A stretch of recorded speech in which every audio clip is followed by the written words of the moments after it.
Bienvenue dans cette épître consacrée à l'Esprit Saint. Je suis avec le Père Jean Larbaud. Bonjour. Bonjour.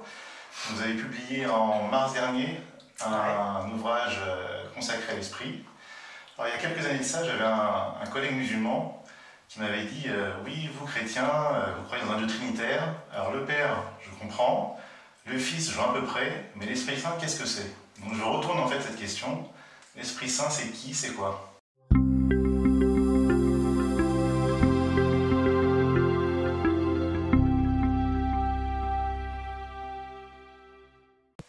L'Esprit Saint, c'est Dieu.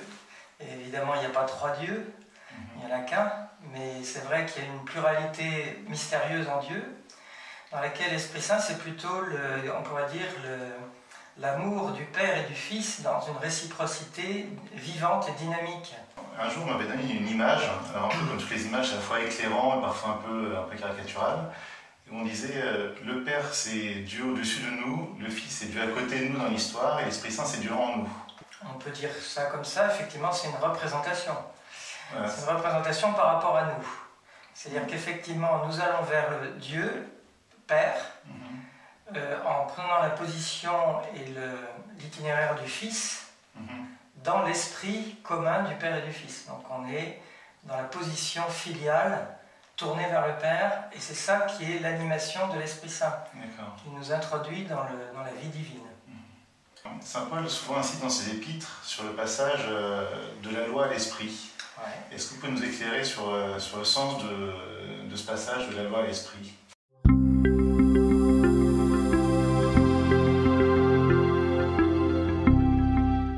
La loi, au sens juif du terme, c'est un code législatif, juridique, liturgique, avec l'énoncé de 613 commandements. Ouais.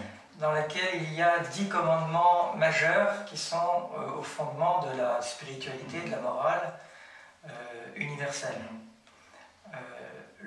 L'Esprit Saint, c'est ce qui nous permet en quelque sorte d'intérioriser cette loi et de ne plus avoir besoin d'une checklist. C'est-à-dire de la vivre de l'intérieur spontanément avec le cœur. Et de laisser tomber finalement des éléments de la loi qui n'étaient que provisoires et pédagogiques. Par exemple, manger cachère pour les Juifs, c'était une sorte de préparation pour arriver à intégrer Dieu dans la vie de tous les jours, y compris la nourriture.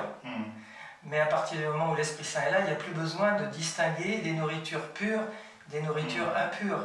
C'est finalement le fait de vivre de l'Esprit qui fait que je respecte l'autre parce que je regarde l'autre avec le regard de Dieu et je ne mens pas, je ne vole pas, je ne tue pas. Voilà. Et ce n'est pas parce qu'il y a une sorte de code qui me dirait il ne faut pas mentir, il ne faut pas voler, il ne faut pas tuer, que je fais en fait une sorte de retournement un peu. C'est vrai, mais l'embêtant c'est qu'on est toujours tous un peu infantiles. Donc on a besoin d'être cadré par la loi, et le passage de la loi à l'esprit, c'est l'histoire de chacun. C'est le passage de l'Ancien Testament au Nouveau Testament, mais même dans l'Ancien Testament, c'est le message des prophètes qui disent tout le temps, au nom de Dieu, ce peuple m'honore des lèvres, il applique des codes, mais son cœur est loin de moi. Il applique des codes qui seraient extérieurs à lui. Voilà. Et finalement, donc c'est en fait une loi d'intériorisation qui est l'histoire du passage de l'enfance à l'âge adulte, c'est-à-dire la maturité. Donc l'Esprit Saint donne une maturité spirituelle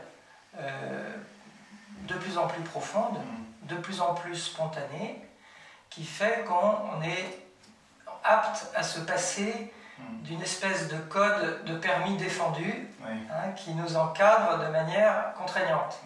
Voilà.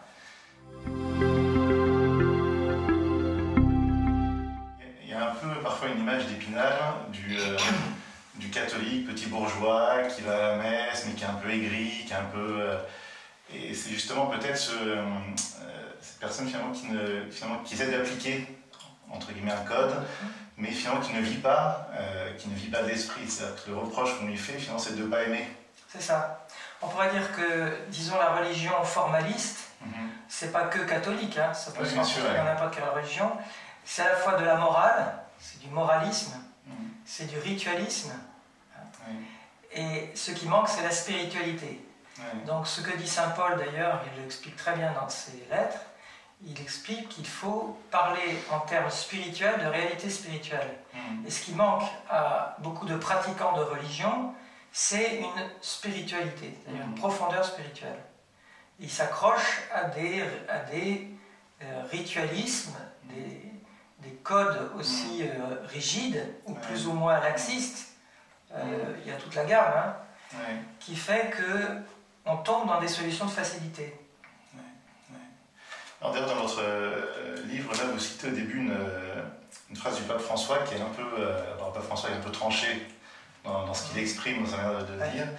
Alors je cite, hein, que Dieu nous libère d'une église mondaine sous des drapés spirituels et pastoraux. C'est un peu ça en fait, cette église mondaine en fait, qui s'enferme dans des ritualismes et qui oublie de vivre, qui oublie de vivre dans l'esprit. Alors l'esprit qui nous libère de rester centrés sur nous-mêmes, cachés derrière une apparence religieuse vide de Dieu. Voilà. Donc c'est un peu ce qu'on exprimait, ce vide de Dieu et cette espèce d'apparence de ritualisme finalement dont on perd le sens. C'est-à-dire qu'on n'a pas le sens profond de ce ritualisme. Et alors à l'inverse, pour finalement cette personne qui fait l'expérience de l'esprit en quelque sorte, alors j'ai essayé de le retrouver dans votre livre aussi, il y a finalement que tous ces ritualismes prennent un sens nouveau, en quelque sorte. C'est-à-dire qu'il ne va plus à la messe parce qu'il faut aller à la messe, mais finalement parce qu'il sent en lui cet appel, une rencontre, une communion qui est plus authentique.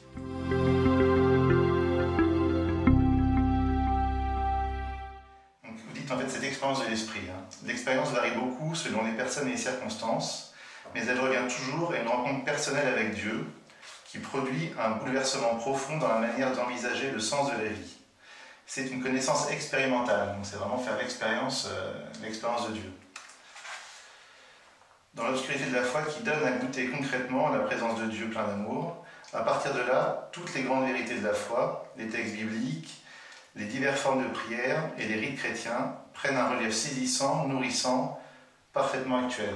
C'est justement, du coup, on quitte le ritualisme en quelque sorte, et finalement, on comprend le sens profond et réel de ces rituels par ce Dieu qui nous habite, en quelque sorte. Voilà, on habite le rituel, de manière vraie, et non pas cette espèce de mondanité, hein, cet esprit mondain, qu'on voit d'ailleurs beaucoup dans les films. Bien sûr, quand on voit des assemblées dans un temple protestant ou dans une église catholique, de gens qui ont l'air de prier, mais qui en fait ne sont pas dedans, qui ne sont pas dans ce qu'ils célèbrent.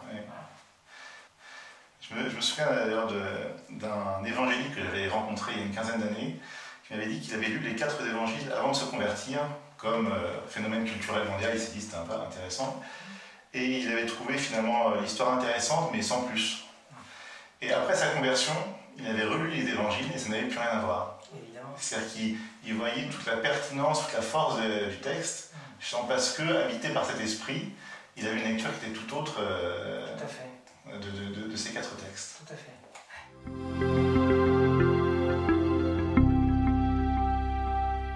Du coup, quel conseil vous donneriez à une personne qui se dit j'aimerais bien faire cette expérience de l'esprit, mais concrètement, je ne le fais pas? Je pense qu'il faut qu'elle essaye de se mettre dans des situations nouvelles qu'elle n'a pas encore connues. Soit de manière personnelle, en se donnant par exemple une discipline de vie, comme on a dans toutes les religions où il y a une spiritualité, il faut pratiquer la méditation. Voilà. Donc si elle n'a jamais fait ça, il faut le faire. Il faut essayer, trouver des méthodes, chercher. Donc en fait, il faut chercher. Dans la Bible, il y a l'expression « chercheur de Dieu ». Chercher sa face. Et puis se mettre dans des expériences avec d'autres, style groupe de prière, partage d'évangiles, de vie, il y a toutes sortes de spiritualités. Et on peut essayer d'aller voir dans tel ou tel groupe. Ici, par exemple, on a dans beaucoup de paroisses des parcours alpha, qui sont des lieux où se passent beaucoup de choses de l'ordre de l'expérience spirituelle. Notre époque nous court toujours finalement fait qu'on vit un peu à la surface de nous-mêmes et qu'on a du mal à trouver ces temps de pause qui nous permettraient de descendre un peu en nous. Et on sent la complexité qu'il y a dans notre époque en plus. C'est sûr qu'il faut établir une rupture par rapport à toutes les addictions. D'une vie facile ou facilitée par une sorte divertissement permanent ou d'accès très facile et très immédiat à toutes sortes de contenus qui nous sortent de nous-mêmes et qui nous permettent pas de faire cette entrée dans l'intériorité de la vie spirituelle. Mais c'est vrai qu'en plus maintenant avec les mobiles, on voit que finalement qu'à chaque pause, on a le réflexe de sortir le téléphone et de lire les mails, de faire un jeu, et du coup finalement on s'impose de vivre à la surface. C'est-à-dire qu'on n'arrive plus à descendre en nous-mêmes pour cette descente qui est nécessaire à cette expérience de Dieu.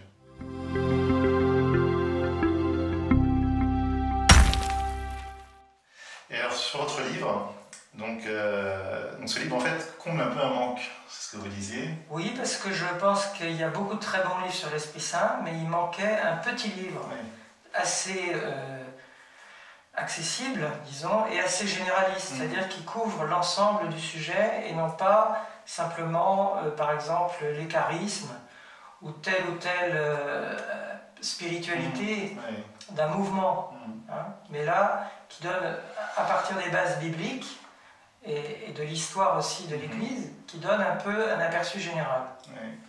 Et du coup, là, c'est un livre assez court, qui est très simple à lire, et dans lequel vous essayez finalement de brosser, à la fois, donc, vous avez tout un parcours biblique dans lequel vous ressortez différents éléments de l'Esprit Saint, et finalement parfois comment ça a un peu évolué aussi.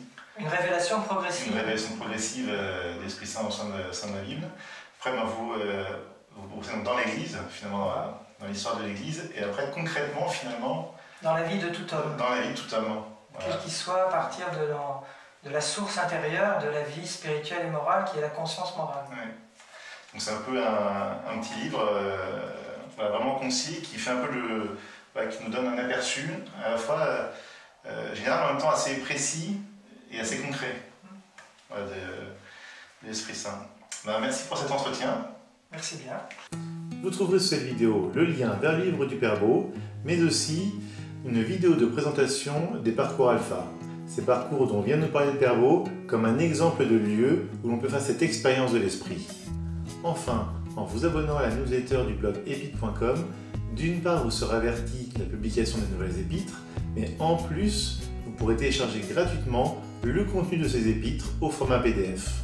N'hésitez pas à nous laisser un commentaire, à diffuser le plus largement possible cette vidéo. Merci de nous avoir suivis et à bientôt pour une prochaine épître.